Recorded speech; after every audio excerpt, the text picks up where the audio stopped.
ಹಾಸನದಲ್ಲಿ ಅಶ್ಲೀಲ ವಿಡಿಯೋ ಹರಿದಾಡಿದ ಪ್ರಕರಣ. ಸಾಮಾಜಿಕ ಜಾಲತಾಣದಲ್ಲಿ ಹರಿದಾಡಿದ್ದ ಅಶ್ಲೀಲ ವಿಡಿಯೋ ಅಸಲಿ ಎಂದು ಸಾಬೀತು. ಈ ವಿಡಿಯೋಗಳು ಎಡಿಟಿಂಗ್ ಅಥವಾ ಮಾರ್ಫಿಂಗ್ ಮಾಡಿಲ್ಲ ಎಂಬುದು ಪತ್ತೆ. ಎಫ್ಎಸ್ಎಲ್ನಿಂದ ಎಸ್ಐಟಿಗೆ ವರದಿ. ವಿಡಿಯೋದಲ್ಲಿ ಇರುವ ವ್ಯಕ್ತಿ ಯಾರು ಎಂಬುದು ಸಾಬೀತಾಗಿಲ್ಲ. ಈ ಸಂಬಂಧ ಇನ್ನಷ್ಟೇ ವರದಿ ಬರಬೇಕಾಗಿದೆ. ಚಾರ್ಜ್ ಶೀಟ್ನಲ್ಲಿ ವರದಿ ಸೇರ್ಪಡೆ ಮಾಡಲಿದ್ದಾರೆ ಎಸ್ಐಟಿ. ಹಾಸನದಲ್ಲಿ ವೈರಲ್ ಆದ ಅಶ್ಲೀಲ ವಿಡಿಯೋ ಪ್ರಕರಣ. ಶೀಘ್ರದಲ್ಲೇ ಪ್ರಾಥಮಿಕ ಚಾರ್ಜ್ ಶೀಟ್ ಸಲ್ಲಿಸಲು ಮುಂದಾಗಿರೋ ಎಸ್ಐಟಿ. ಹಿರಿಯ ಅಧಿಕಾರಿಗಳ ಸೂಚನೆ ಹಿನ್ನೆಲೆ ದೋಷಾರೋಪ ಪಟ್ಟಿ ಸಲ್ಲಿಕೆಗೆ ಸಿದ್ಧತೆ. ಈಗಾಗಲೇ ಎಫ್ಎಸ್ಎಲ್ನಿಂದ ವೈರಲ್ ಆದ ವಿಡಿಯೋ ಮಾರ್ಫ್ ಅಲ್ಲ, ನೈಜ ವಿಡಿಯೋ ಎಂಬುದು ರಿಪೋರ್ಟ್. ಅಶ್ಲೀಲ ವಿಡಿಯೋ ಪ್ರಕರಣದ ಸಂಬಂಧ ಸುದೀರ್ಘ ತನಿಖೆ ನಡೆಸಿದ್ರು ಎಸ್ಐಟಿ.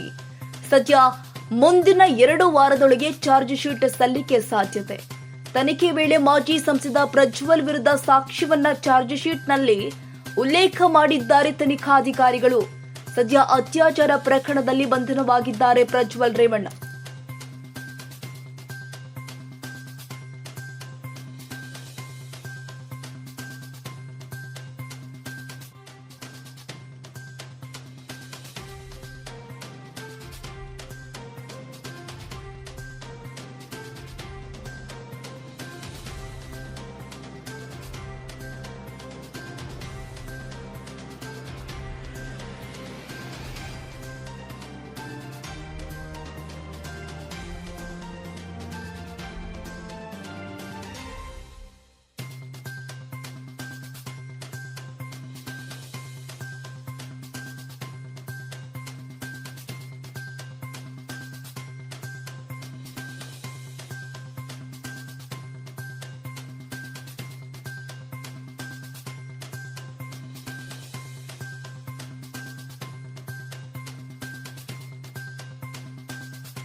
ಕ್ಷಣ ಕ್ಷಣದ ಸುದ್ದಿಗಾಗಿ News81 Kannada YouTube channel subscribe ಮಾಡಿ. ಹೊಸ ಸುದ್ದಿಗಳ ನೋಟಿಫಿಕೇಶನ್ಗಾಗಿ ಬೆಲ್ ಐಕಾನ್ ಕ್ಲಿಕ್ ಮಾಡಿ.